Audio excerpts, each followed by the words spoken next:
The flight from Johannesburg to Seoul was 14 hours of recycled air, bad turbulence over the Indian Ocean, and a middle seat Lerato had specifically paid to avoid. By the time Incheon Airport spat her out into the gray Korean morning, her back ached, her braids needed readying, and she had exactly 40 minutes to get to her hotel before her supervisor called for a check-in she was not emotionally prepared for. She made it in 38. The Imperial Sejong Hotel stood like a quiet monument to money, all clean marble lines, whispered footsteps, and staff who smiled with their entire faces. Lerato checked in, dropped her suitcase in a room that smelled of cedar and fresh linen, and sat on the edge of the bed for exactly 4 minutes before hunger dragged her back to her feet. She hadn't eaten since Dubai. She freshened up quickly, loose black trousers, an ivory blouse, her mother's small gold ring on her right hand as always, and took the elevator down. The lobby concierge pointed her toward the hotel's dining level on the 3rd floor without her having to ask twice. What he failed to mention was that the elevator buttons for floors 3 and 30 were placed closer together than any sane architect should have allowed. The doors opened and Lerato stepped out. The floor was dim, not the warm, welcoming dim of a restaurant at dinner service, but the deliberate, controlled dim of a room that did not want to be found. The carpet beneath her feet was deep charcoal. The walls were dark paneling broken up by thin gold fixtures. Ahead of her, past a short corridor, she could see a table, long, private, set apart from everything, the kind of table that didn't appear on any restaurant menu because it was never meant for guests. She had enough time to register that this was not floor 3 before she saw the men. 4 of them sat at the table. 3 she noted peripherally, suited, still, the particular stillness of men paid to be dangerous. The 4th sat at the head. He wasn't loud. He wasn't moving. He was simply the kind of man a room rearranged itself around, without being asked.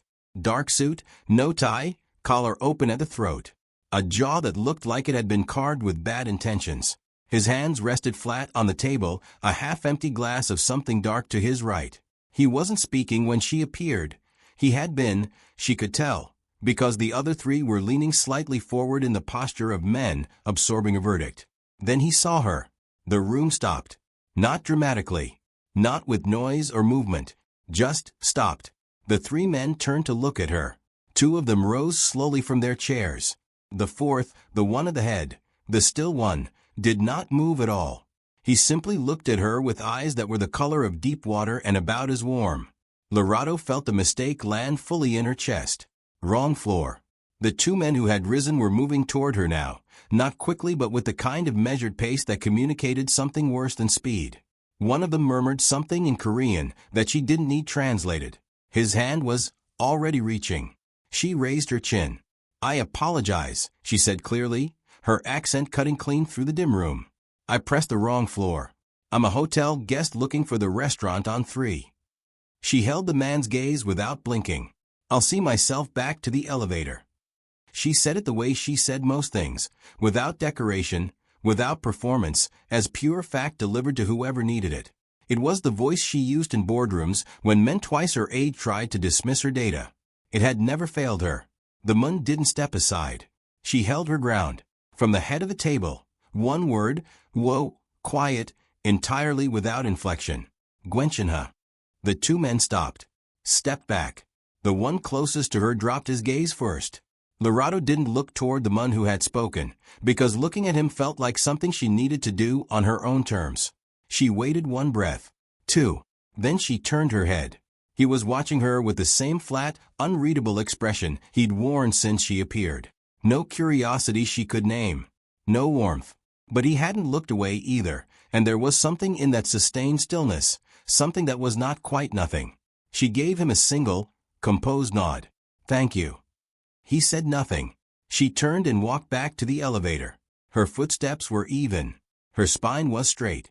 She pressed the call button and waited for the doors with her hands loose at her sides, and she did not release the breath she'd been holding until the elevator arrived and swallowed her whole. Floor 3 was everything the 31st was not: warm light, the smell of doenjang jjigae, a low hum of other diners living ordinary, unfrightening lives.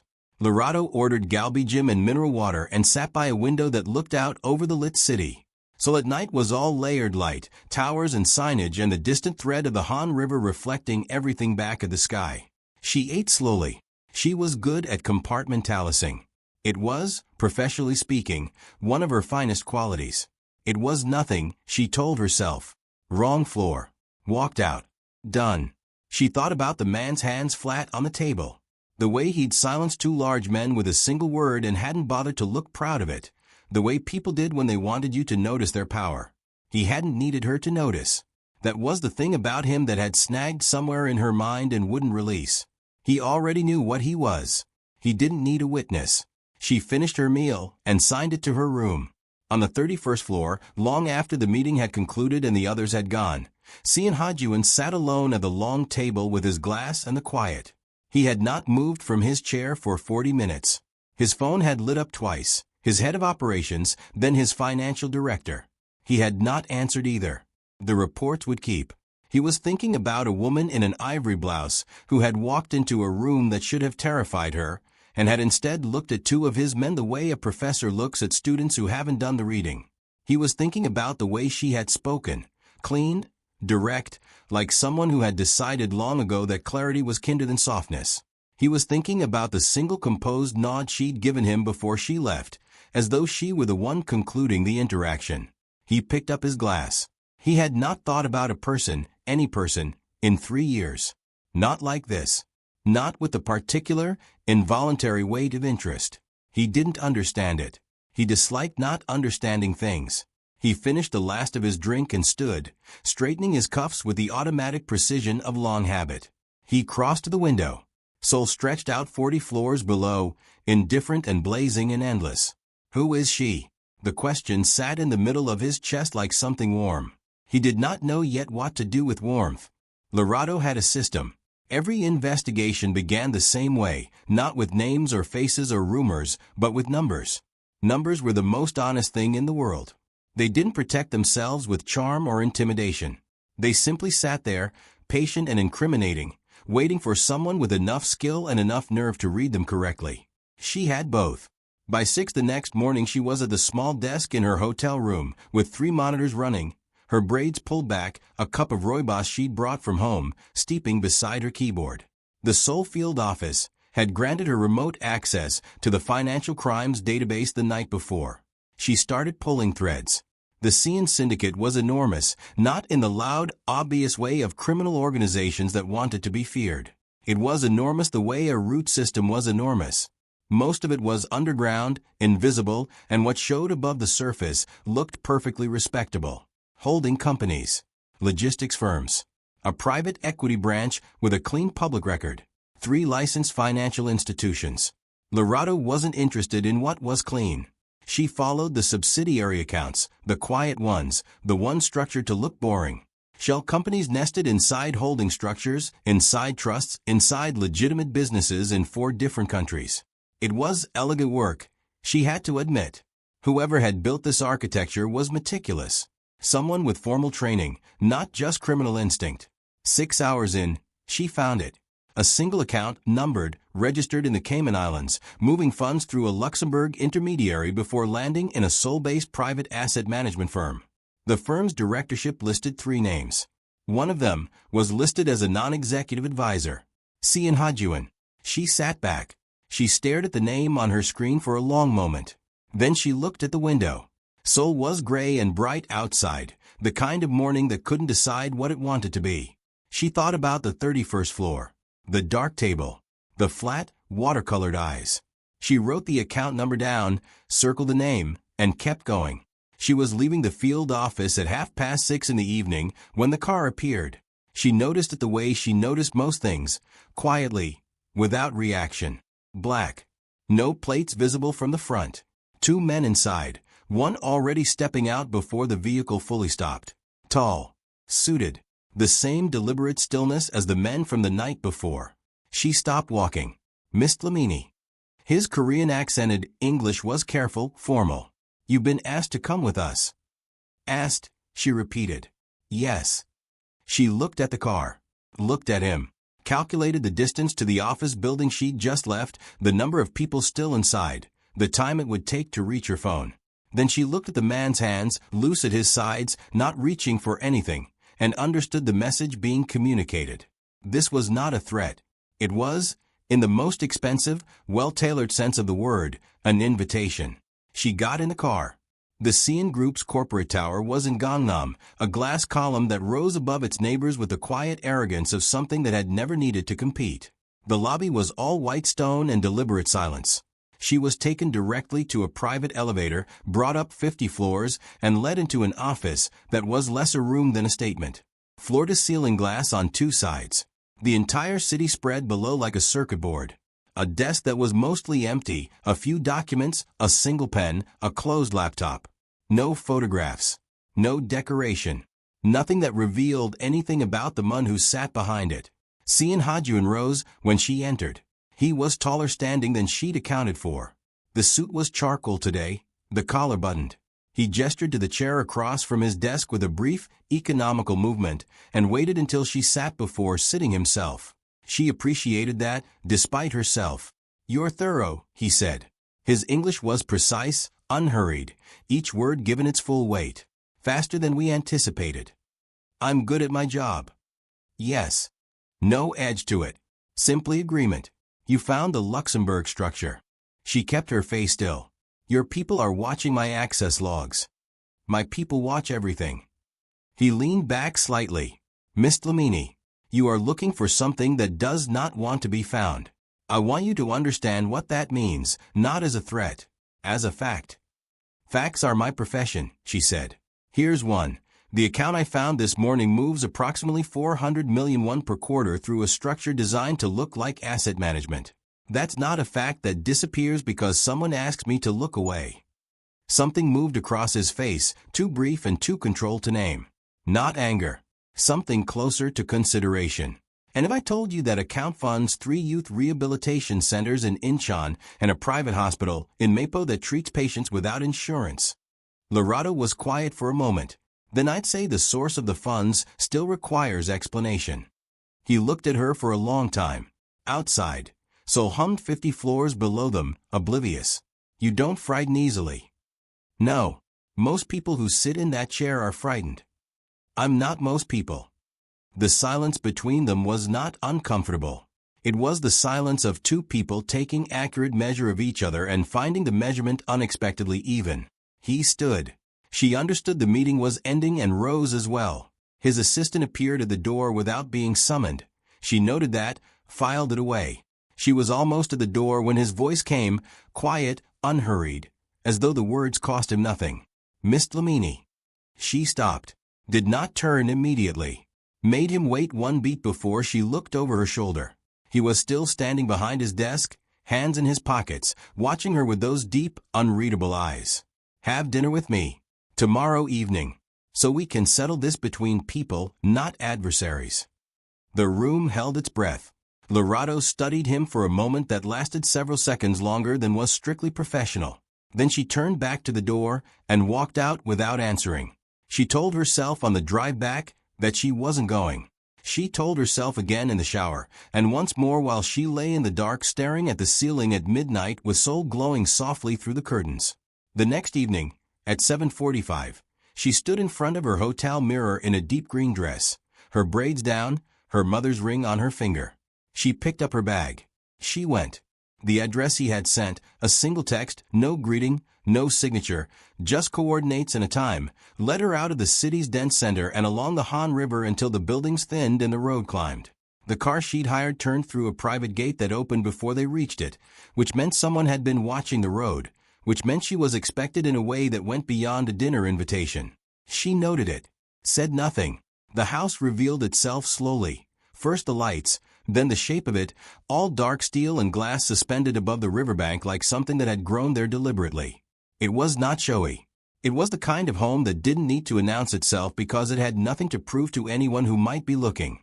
Hajun was at the entrance when she stepped out. No staff visible.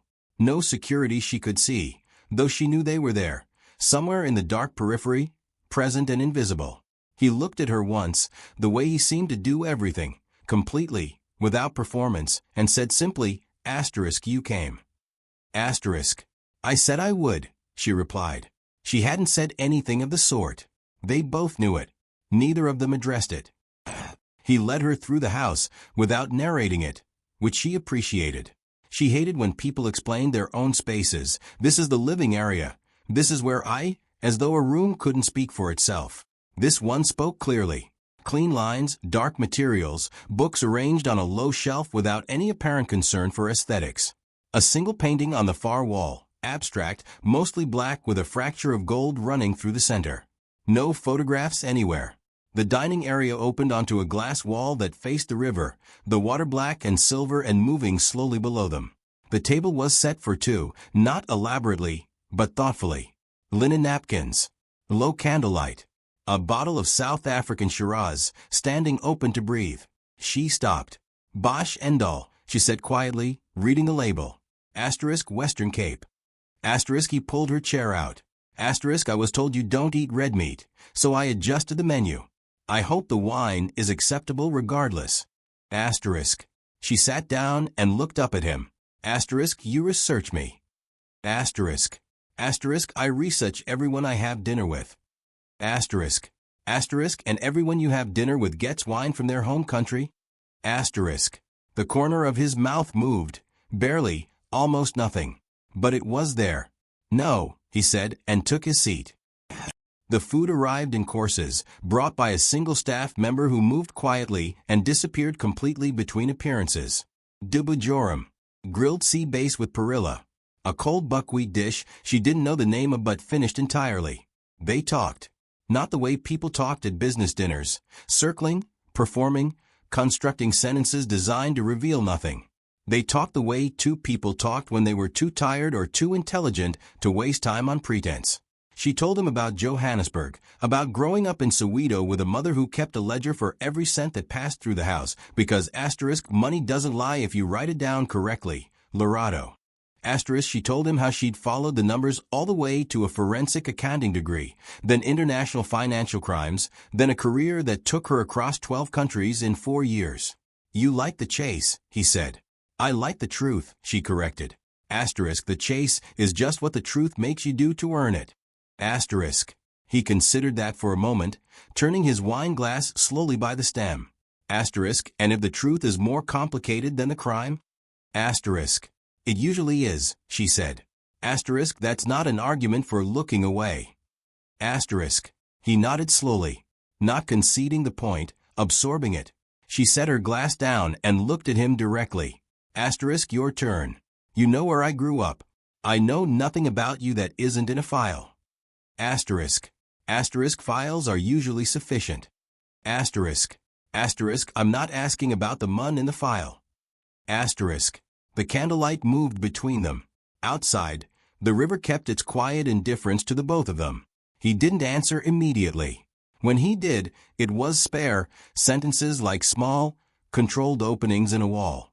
He spoke about his father's organization, inherited at 26 when his father died suddenly and the men beneath him needed someone to hold the structure together or watch it collapse into war. He spoke about the weight of a name that arrived before you could decide whether you wanted it. He didn't dramatize any of it. That was the thing about him. She was realizing. He communicated the way she read numbers. Just the facts, held cleanly, without decoration. Asterisk, do you ever want something different? Asterisk, she asked. He looked at her. Asterisk, I stopped wanting things 3 years ago. Asterisk. She didn't press it. Not yet. It was during the third course that it happened. Small, unplanned, the kind of moment that announces nothing and means everything. She reached across the table for her wine glass at the same moment he set his down, and the backs of their hands met. Neither of them moved. It was perhaps 2 seconds. Perhaps less. Her hand against his. Her warmth, his stillness. The candlelight didn't waver. The river didn't pause. The world continued at its ordinary pace, utterly indifferent to the fact that something had just shifted between two people at a dinner table above the Han River. He pulled back first. She watched him do it. Watched the careful, deliberate way he reset his expression. Not coldness exactly, but the practiced neutrality of a man who had taught himself to manage sensation the way you managed a fire. With distance. With control. You feel something, she said. Not a provocation. Not a game. Simply an observation, delivered the way she delivered all accurate observations, clearly, without apology. He met her eyes.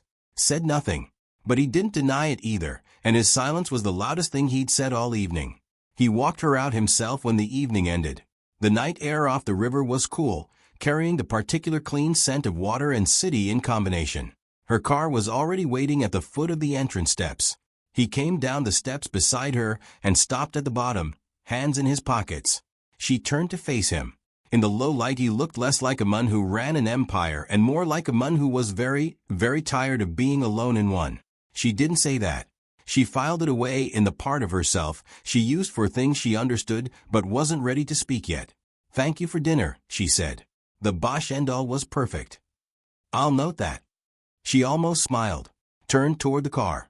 Then his voice, whoa, close, pitched for her alone and not for the night around them. Come back tomorrow.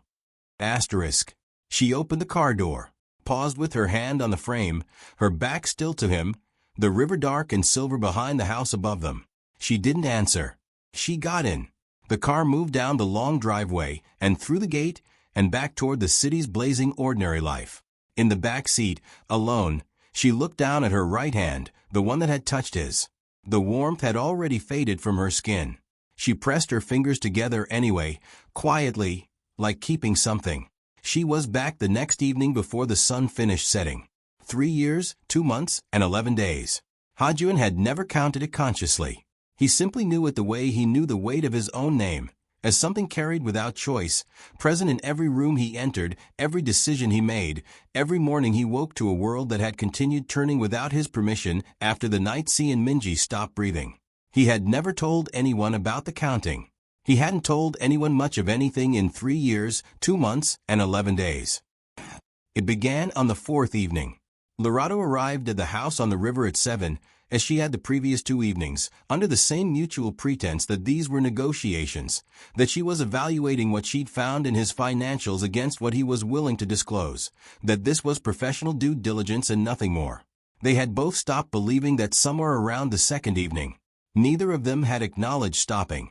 She came with a folder under her arm that she set on the side table by the entrance and didn't open once all night. They ate. They talked.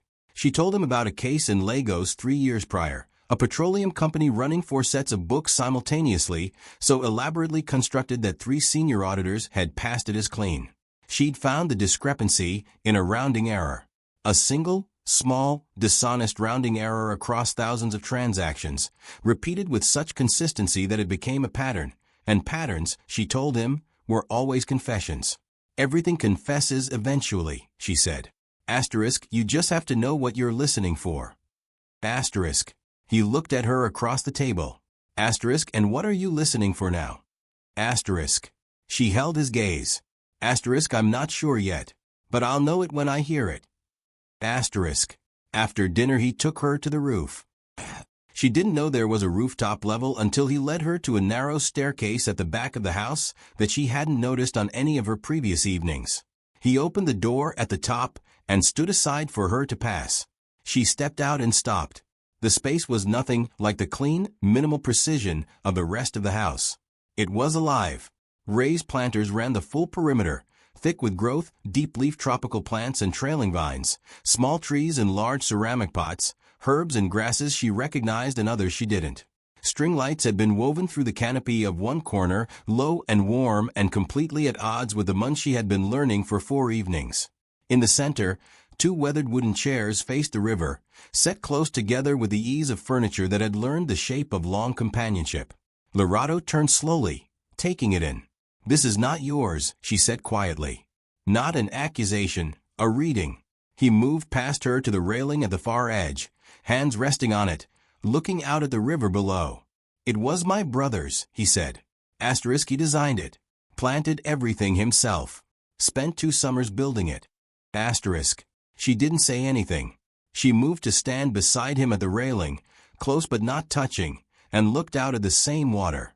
"He liked growing things," Hajun continued, and his voice had changed, not broken, not emotional in any dramatic sense, but stripped of its usual careful management. Just flat and bare and honest. He said it was the only work where the result was entirely determined by what you put into it. No negotiation. No leverage. You take care of something. It lives. You don't, it doesn't. He sounds like someone who thought clearly. she said. Asterisk, he was the clearest person I've ever known. Asterisk, a pause. Asterisk, Minji. His name was Minji.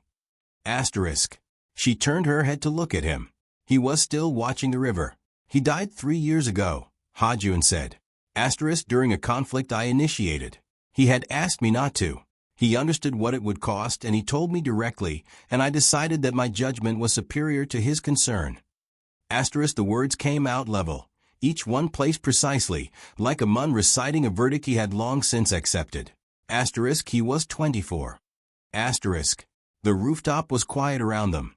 Below, the Han River moved in its unhurried way, carrying the city's reflection out towards something larger.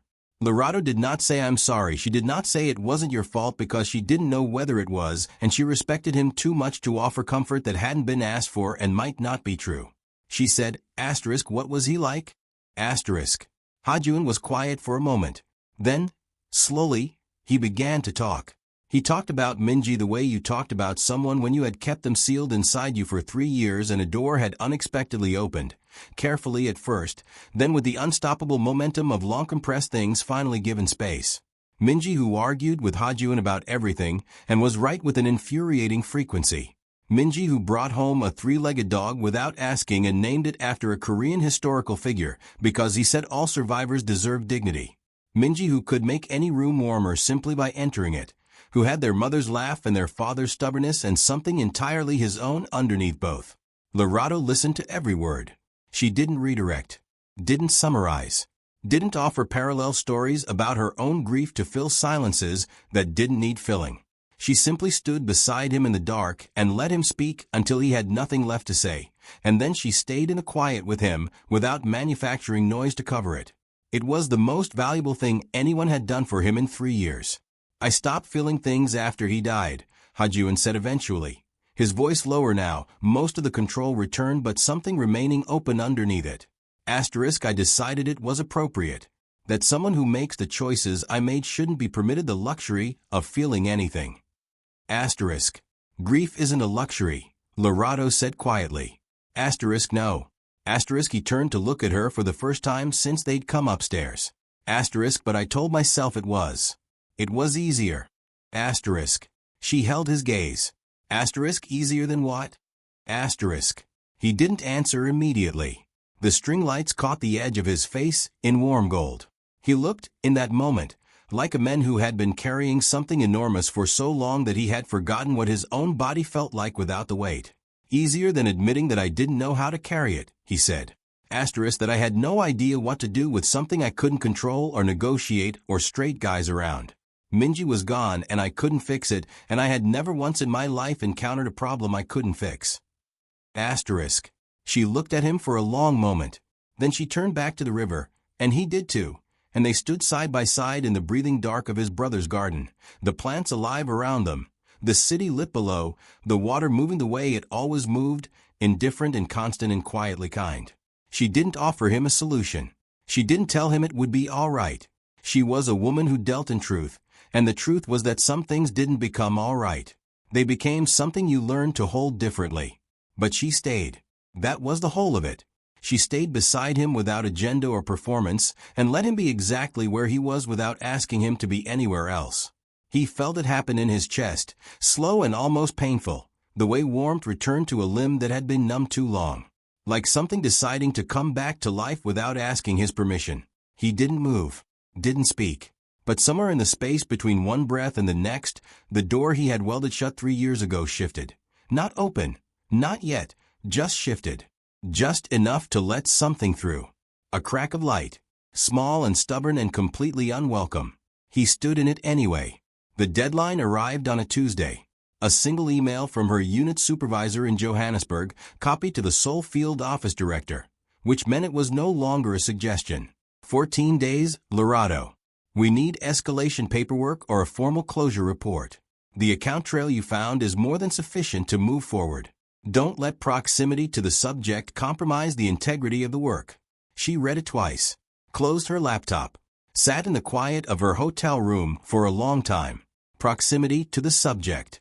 Her supervisor didn't know anything concrete, but he was a man who had built a career on reading people, and Lerato had been in Seoul 3 weeks longer than the initial assignment window. Long enough for someone paying attention to notice the shape of a complication without needing its details confirmed. She stood at the window and watched Seoul move below her. Rush hour traffic. Street vendors. A group of university students crossing at a light, laughing about something she couldn't hear. Ordinary life, doing what ordinary life did. Continuing, indifferent to the private negotiations of people standing in hotel windows 14 floors above it. She thought about the rooftop garden. Minji's plants. The way Hajun had said his brother's name in the dark, carefully, like something he was learning to hold again after keeping it locked away so long he'd forgotten the shape of it. She thought about a crack of light in a door that had been sealed shut for 3 years. She picked up her bag and left the hotel. She hadn't told him she was coming. In 3 weeks she had never arrived unannounced. There had always been a message, a time, the mutual maintenance of a structure that let them both pretend this was something other than what it was becoming. Tonight she bypassed all of it. The gate recognized her car now. That had started happening sometime in the second week, quietly, without comment from either of them. He was in the main room when she came in, standing at the glass wall with a glass in his hand, jacket off, sleeves rolled to the forearm. He turned when he heard her. Read her face in one pass the way he read everything, completely and without waste. He set the glass down. They gave you a deadline, he said. It wasn't a question. She had learned to stop being surprised by what his people knew. 14 days, she confirmed. She set her bag on the low chair by the entrance and stood in the middle of the room, and for once in her life Lerato Dlamini didn't know exactly what she wanted to say. She knew what she'd come to say. She just hadn't yet decided whether saying it was wisdom or catastrophe. She decided it didn't matter. I could walk away from the case, she said. Formally request reassignment on grounds of a conflict of interest. Someone else picks it up. They start from the beginning. They won't find what I found as quickly, and by the time they do, you'll have had time to restructure. She paused. Or you give me a reason to. The room held very still. Hajun looked at her from across it, not moving, not reaching for the careful neutrality he usually wore like a second suit. Just looking at her with something open in his expression that she had been watching build for weeks, the way you watched weather build on a clear day, knowing what was coming and being unable to do anything but stand in it. He crossed the room. Not quickly. Each step measured and deliberate. The way he did everything. Fully. With complete intention. Nothing accidental about any of it. He stopped in front of her close enough that she had to tilt her chin up slightly to hold his gaze, and she did because she had never looked away from anything in her life and she was not about to start with him. His hand came up slowly. Not to her waist. Not reaching. Just his fingers beneath her chin, the lightest possible pressure tilting her face up toward his. Not controlling. Not claiming. Just asking her to see him clearly. Making sure she was looking at exactly what was standing in front of her before anything else happened. I have built everything I own on the principle that nothing is worth wanting, he said quietly. His voice was low and unhurried, each word landing with the deliberate weight of a man who had thought about this longer than tonight. That wanting things made you vulnerable to losing them. That the safest way to survive was to need nothing and feel nothing and give nothing any power over you. She said nothing. Let him finish. I have run my entire life on that principle for 3 years. His thumb moved, barely. Just a fraction against her jaw. And then you walked into the wrong room. The city blazed behind the glass. The river moved below. Somewhere in the house, a clock kept its small, faithful count of seconds. No one, he said, has made me want to be worth something again. Until you. She looked at him for one long moment. This man who had buried himself in an empire and called it survival, who had grown his brother's garden and never once sat in it until she arrived, who silenced rooms with a word and couldn't silence the thing building in his chest for 3 weeks. She closed the remaining distance herself. The kiss began slowly, her decision, her timing, her hands rising to his jaw to hold him exactly where she wanted him. He let her set the pace for approximately 4 seconds before something in him released entirely, and then his arms came around her and the kiss became something else, not slow, not careful, carrying the full accumulated weight of 3 weeks of dinners and dark riverbanks and conversations that were really something else dressed in the language of 2 people pretending to negotiate. She felt him exhale against her mouth like a man setting down something he had been carrying for years. They broke apart briefly. His forehead dropped to hers. Both of them breathing. "This is not straightforward," he said. "No," she agreed. "I don't know how to do this carefully." "Neither do I." She pulled back just enough to look at him. "So we don't do it carefully. We do it honestly." Something moved through his expression. Not quite a smile, but the space where one lived. He looked at her with those deep, long still eyes, and what was in them now was not nothing. It was not even close to nothing. He took her hand, led her away from the glass wall and the city's blazing witness. The hours that followed belonged only to them. The river moved below and the city held its breath, and somewhere on the 31st floor of a glass tower in Gangnam, the unsent report sat waiting on a desk that didn't matter tonight. She learned the geography of his silences, the ones that meant he was thinking and the ones that meant he was feeling, and the new one she discovered that night, the one that meant he was simply, quietly, for the first time in 3 years, present. Not managing. Not constructing. Not running the calculations of a man who had decided that the safest version of living was the version that kept everything at a distance. Just here. Just this. She lay awake long after he had finally stilled beside her, and she listened to his breathing even out, and she looked at the ceiling, and she thought about her supervisor's email and the 14-day deadline and the account number she had written in a circle on a page in her notebook. She thought about the number of ways this could end badly. She thought about the rooftop garden and a 3-legged dog named after a historical figure, and the way a man said his brother's name in the dark when he had kept it locked inside himself for 3 years. She thought about cracks of light in sealed doors. She closed her eyes. For the first time since landing in Seoul, she slept without the low hum of the case running underneath everything else. Just sleep, clean and dark and still. In the morning she would think about what came next. Tonight she let herself have this without apology. She woke to gray light and an empty space beside her. Not cold, recently vacated, the warmth still present in the sheets, which meant he hadn't been gone long. She lay still for a moment, listening to the house. No footsteps. No movement below.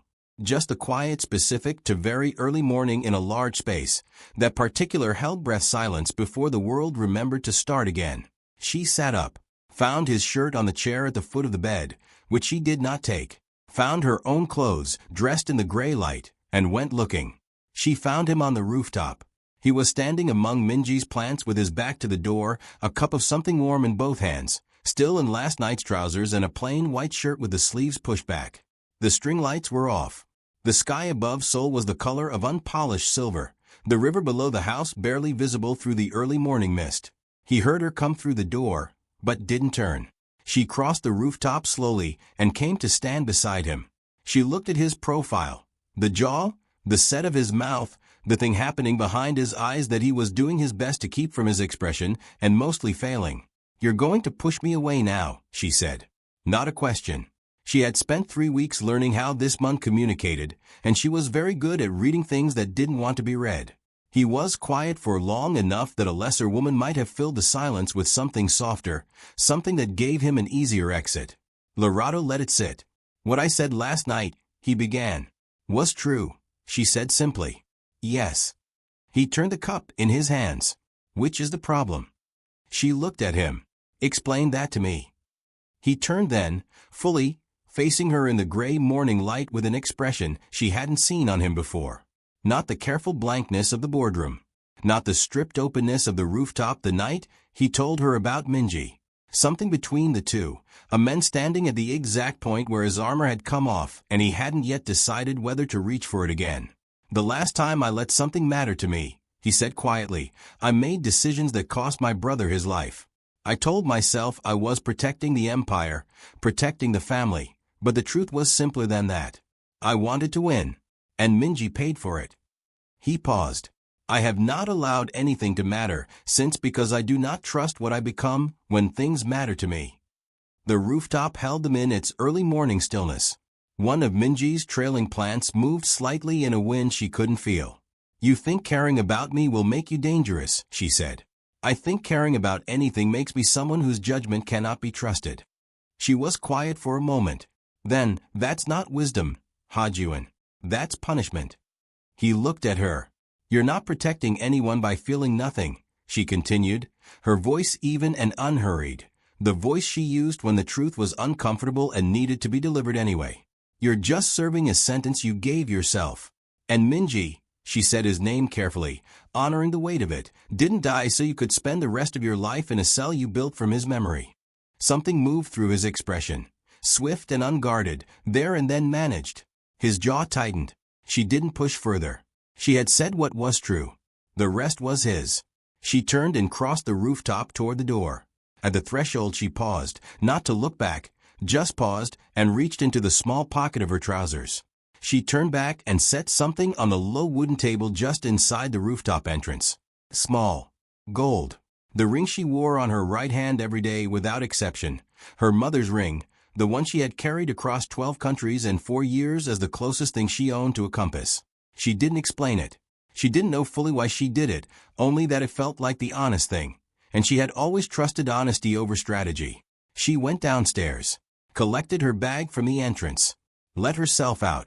The morning air off the river was cold and clean against her face as she walked to the waiting car. She did not let herself look back at the house. Inside the car, she pressed her right hand flat against her thigh, the hand that was missing something, and looked out the window at Seoul waking up around her. Street vendors unlocking shutters. A woman walking a small dog at pace. A delivery driver navigating the empty early roads with casual expertise. Life being ordinary. Continuing without asking anyone's permission. You left him your mother's ring, Lerato. She pressed her lips together. Looked at the river as the car crossed it. I know. Hajun stood at the rooftop entrance for a long time after she left. He heard the car. Heard the gate. Then just the river and the city beginning its morning and the plants around him breathing their slow, indifferent breath. He looked at the table. The ring sat there, small and gold and completely out of place among the clean lines of his house, which had never contained anything that wasn't deliberate and controlled and chosen. This was none of those things. This was a woman leaving a piece of herself on his table without asking him to deserve it first. He crossed to it, picked it up. It was warm from her hand, small enough to sit entirely in his palm. He looked at it for a long time.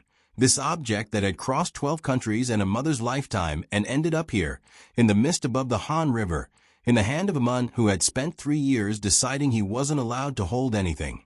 He closed his fingers around it. The message came at 11:47 that morning. His head of intelligence delivered it in person, which was how Hajun knew, before the man opened his mouth, that it was not routine. Sung-ho had worked for him for 9 years and had learned early that bad news delivered slowly was still bad news, so he delivered it directly. Our rival faction, the Beck Network, which had been circling the edges of Seoul territory for 18 months, had intercepted intelligence about Hajun's recent distraction. His unusual schedule. The car that came and went from the river house at consistent hours. The identity of its passenger. They had moved on it this morning. Lerato had been intercepted leaving her field office 40 minutes ago. A message had been sent through a back channel. Seeing Hajun steps back from the northern port contracts and removes himself from the Incheon development bid, or the South African woman doesn't make her flight home. You have 6 hours. Sung-ho finished speaking. The room went completely silent. Hajun stood at his desk with the ring in his closed fist, and something happened in his expression that Sung-ho, 9 years of service, fluent in every register of this man's silences, had never seen before. Not the cold fury he deployed in negotiations. Not the controlled lethality of a man making a calculated decision. Something rawer than both. Something that looked, Sung-ho would think later, like a man who had just discovered that the thing he swore he'd never let himself need had been taken from him before he'd even admitted he needed it. Hajun opened his hand, looked at the ring once, put it in his breast pocket. Get the car, he said. His voice was perfectly level. His eyes were not. Just the car. Sung-ho asked carefully. No team. Hajun was already moving toward the door. Just the car. She had been in worse situations. Lerato sat in the center of a concrete room somewhere in the industrial corridor east of the city and ran that logic carefully, because logic was what she had and she intended to use it. The room was not a cell. It had windows, high and narrow, admitting thin afternoon light. She was not restrained. A single guard stood outside the closed door, visible through the small glass panel at eye level, turned away from her with the posture of a man whose assignment he considered beneath him. Which told her something. They hadn't anticipated resistance. She was leverage, not a target, which meant her value was conditional on her being intact and breathing, which meant they needed her more than they wanted to hurt her. She had tested the door within the first 2 minutes. Locked, solid, opening outward. The windows were painted shut and too narrow regardless. Her phone had been taken in the car. She'd expected that, but they hadn't searched her bag thoroughly, which was a particular kind of professional sloppiness she filed away with cold appreciation. She had been grabbed outside her office building by 2 men in a gray sedan. She had fought, genuinely, with the compact focused efficiency of a woman who had grown up in Soweto and completed 2 mandatory self-defense courses as part of her unit's field certification. She'd broken one man's grip twice before the second produced a sedative she hadn't seen in time. She'd woken up here. Bag beside her, coat intact, the thin afternoon light suggesting she'd been out less than 2 hours. She sat on the floor against the far wall, not because there was nowhere else to sit, but because the floor was the most defensible position in old habits, and she breathed slowly and she thought. She thought about the account number, the 14-day deadline. She thought about her supervisor's email and the shape of the choice she'd been circling for days. She thought about a ring she'd left on a table above the Han River this morning, and whether that had been wisdom or sentiment wearing wisdom's clothes. Then she heard it, somewhere outside the building, a sound that didn't belong. Not a voice. Not a car. Just a particular quality of silence that preceded something, the way a room went quiet before a storm announced itself. She got to her feet. Hajun came through the building's rear entrance alone. He had told himself in the car that this was tactical, that bringing a full team would create noise, escalate a situation that could be resolved cleanly, that going in quietly was the correct strategic decision. He was aware, somewhere underneath the logic, that these were lies he was telling himself to justify the fact that he had not been able to wait for a team, that the 6 hours the Beck network had given him had been irrelevant from the moment Sung-ho finished speaking, because there was never a version of this where he sat in his office and managed it remotely. Not this. Not her. He moved through the building with the unhurried precision of a man who had grown up in spaces like this, industrial, functional, designed for discretion. He had operated in worse. He knew the architecture of intimidation, where they'd put the guard, how many, the likely position of whoever was in charge. The first guard was in the stairwell. Hajun dealt with him without a word exchanged, quickly, leaving him seated against the wall with his radio taken and his dignity more or less intact. The second was outside a closed door on the ground level, standing with the bored posture of someone who'd been told the assignment would take 6 hours and was mentally elsewhere. He turned when he heard the footstep. He registered Hajun's face. Then he stepped aside. That was the thing about the Seoul name in this city. Even the men employed by rivals understood what it meant when it appeared in person. Hajun didn't speak to him.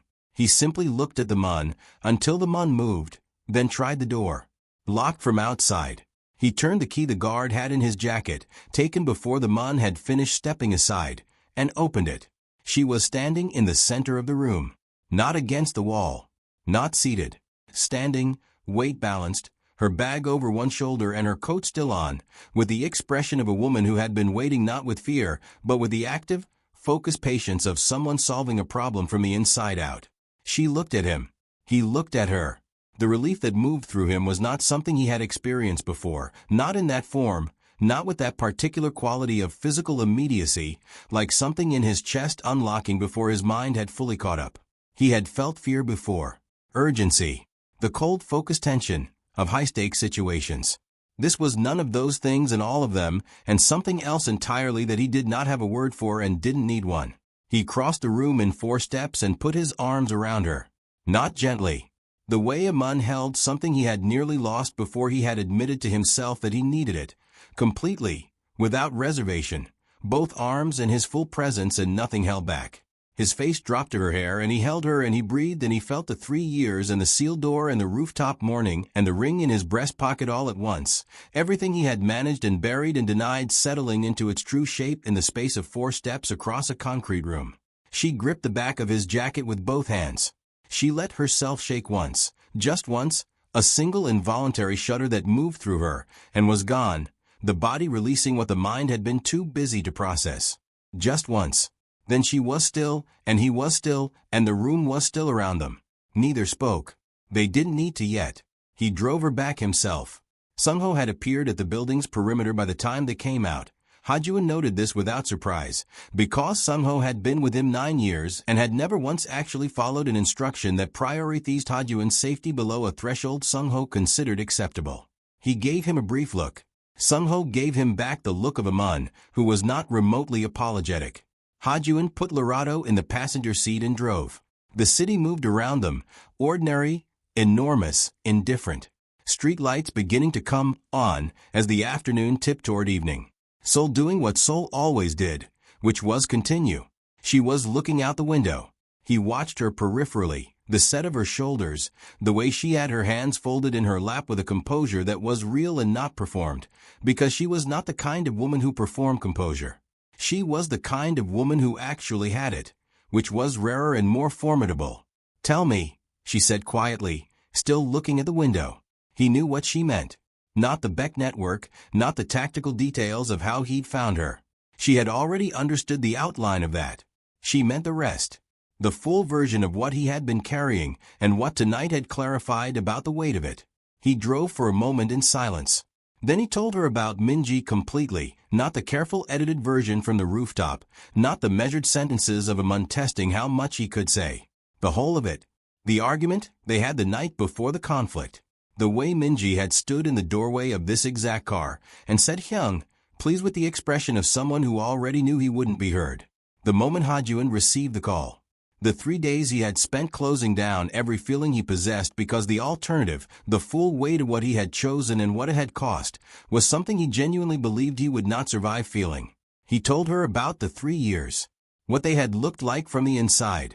The empire running perfectly, efficiently, generating power and wealth and respect, and the man at the center of it hollowed out completely. Present in every room.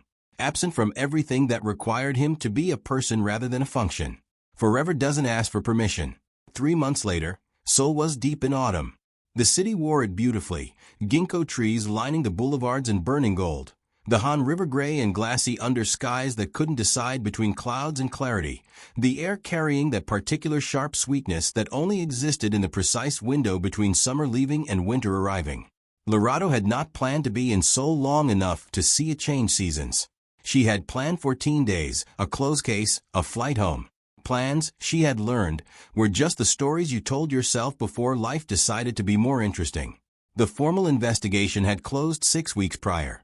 It had taken careful, precise, unglamorous work, the kind she was best at, the kind that happened in spreadsheets and legal databases and quiet conversations with people who knew where the real structures lived. She had redirected the primary inquiry toward the Beck network, which had not been a fabrication or a favor. The deeper financial crimes her unit had been sent to Seoul to trace, the ones with international implications, the ones that had triggered the assignment in the first place, ran directly through Beck infrastructure. The scene account she had found in those first days was peripheral, legitimate enough in its application, complicated in its origins, and ultimately not the story. She had documented every decision, every redirect, every evidentiary choice. She had submitted a report that her supervisor had read twice before calling her. "This is clean work, Lerato." "It's accurate work," she had said. "There's a difference." He had been quiet for a moment. Then, "Come home when you're ready." She had looked out the window of the river house, her view now, the Han stretching out silver and vast below, and said, "I'll be in touch." The CN syndicate was changing. Not loudly. Not in ways that generated press releases or public declarations. Quietly, structurally, in the way that real change happened, through decisions made in private by a man who had decided he wanted to build something different from what he'd inherited. The most dangerous operations were being wound down, handed off, discontinued. The legitimate holdings, the rehabilitation centers in Incheon, the hospital in Mapo, the logistics firms, were being consolidated and properly structured. Clean books, compliant accounts, the kind of paper trail that didn't require a forensic accountant to disappear. Lerato hadn't asked him to do any of it. That was the thing she turned over in her mind sometimes, in the early mornings when she woke before him and lay in the gray light listening to Seoul breathe. She had not asked. She had not presented it as a condition or a negotiation or the price of her staying. She had simply been herself, the woman who believed that truth didn't ask permission and that the accurate version of a thing was always better than the comfortable one. And he had watched her be that. And he had decided. A moon choosing to be worth what someone saw in him, without being asked. She had not known, before him, that this was something she was waiting for. On a Saturday morning in late October she came upstairs to the rooftop garden and found him already there.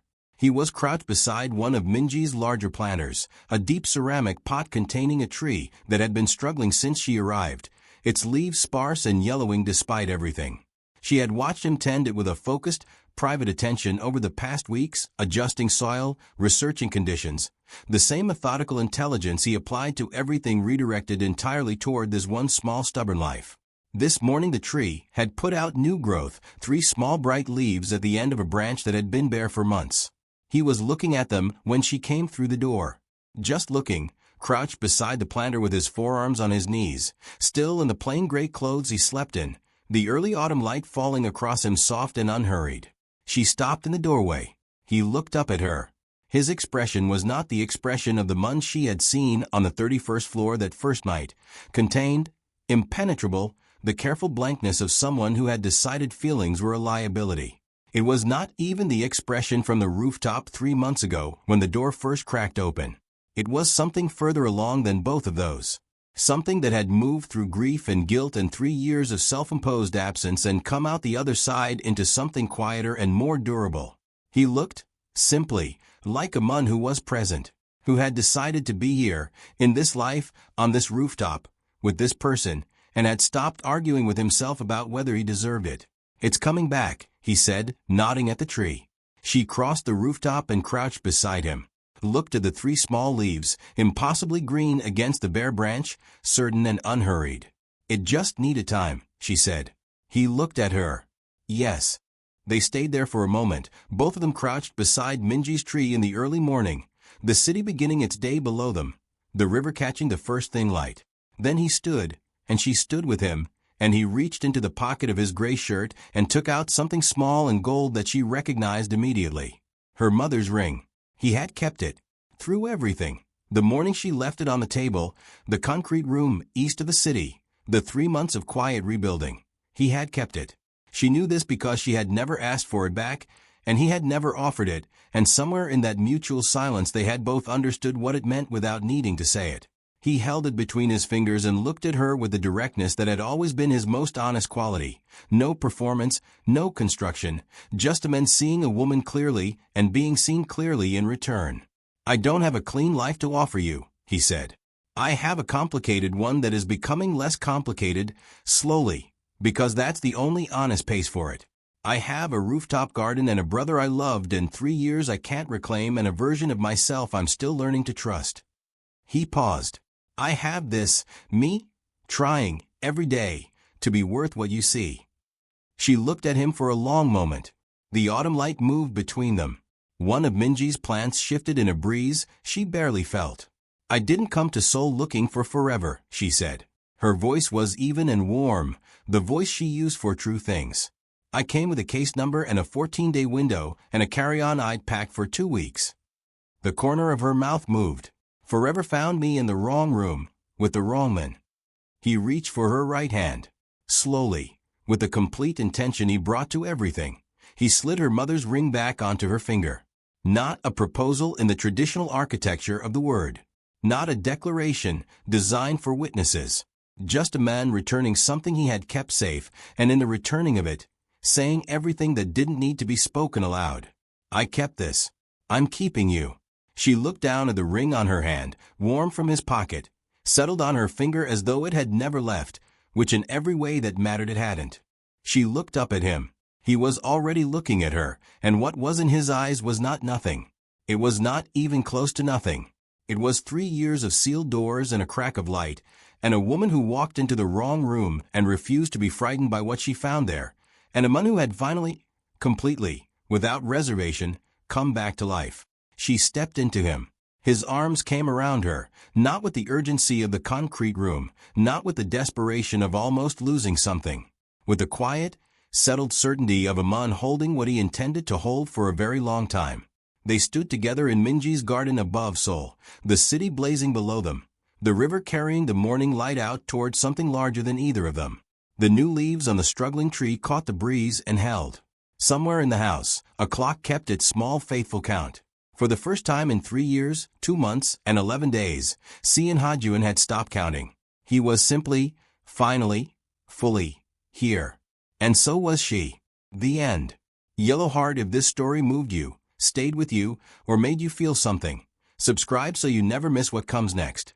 Every chapter, every love story, every forever we build together, it all lives on this channel, and it's made for you. Backhand index pointing right, hit subscribe. Turn on notifications. You belong here. The next love story is already coming. Don't miss it. Black Heart.